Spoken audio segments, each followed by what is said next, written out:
Nanubabo Kabalen, welcome to Pampanga guys. Para sa video na to, kami po ay nasa Our Cafe.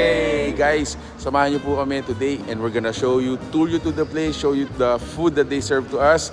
And yeah, we're gonna have a good time. Yes, so this is the newest cafe dito sa may San Fernando, Pampanga. And tingnan nyo naman, this is one of the biggest. Yes, so samahan niyo po kami. So tara, Let's go!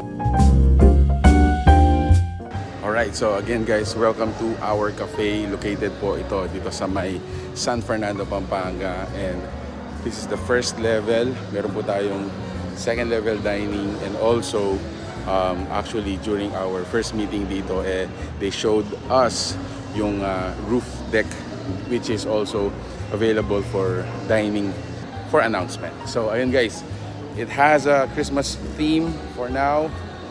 But yeah, panik tayo dito, tara. From this position, ayan, so makikita natin yung first level, other sections for dining. And sa likod natin is again, dining area. So they claim to be the biggest cafe in the Philippines, which can actually accommodate around 700 people at a given time. So ganun siya kalaki guys.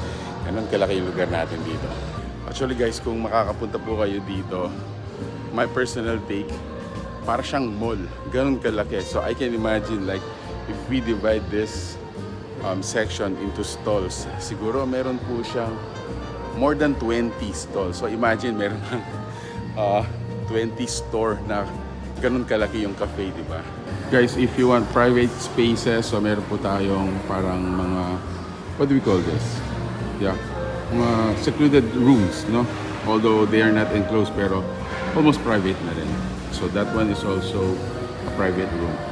So guys, behind me is an LCD wall from the first level up to almost the ceiling. Ayan.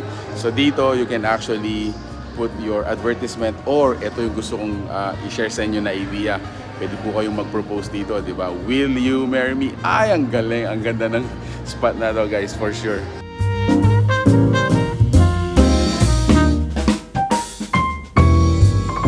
Pizza, then we have Thai fried rice, spaghetti bolognese, and soy garlic chicken. So all of that is from Korean, from Thailand, from Italian. Our best seller po, yung Sans Rival cake. And this is red velvet cake and our coffee lotus caramel cake. Alright, so ayun nga guys, pagkatapos ma-discuss sa amin or ma-introduce sa amin yung mga pagkain natin dito, what's the next best thing to do habang nag-shoot sila guys, tikman natin yun. So meron tayong sections for refreshments, they have coffees, fruits, they also have yung mga pastries natin and breads, and lastly, yung mga main dishes natin dito. Actually, they soft opened for few days, and yung mga comments nila sa mga pagkain, goods daw yung mga pastries. According to dun sa mga comments na nakita namin dun sa mga nag-post na nakapunta na rin dito. So, ayun, tikman na natin to. Let's go!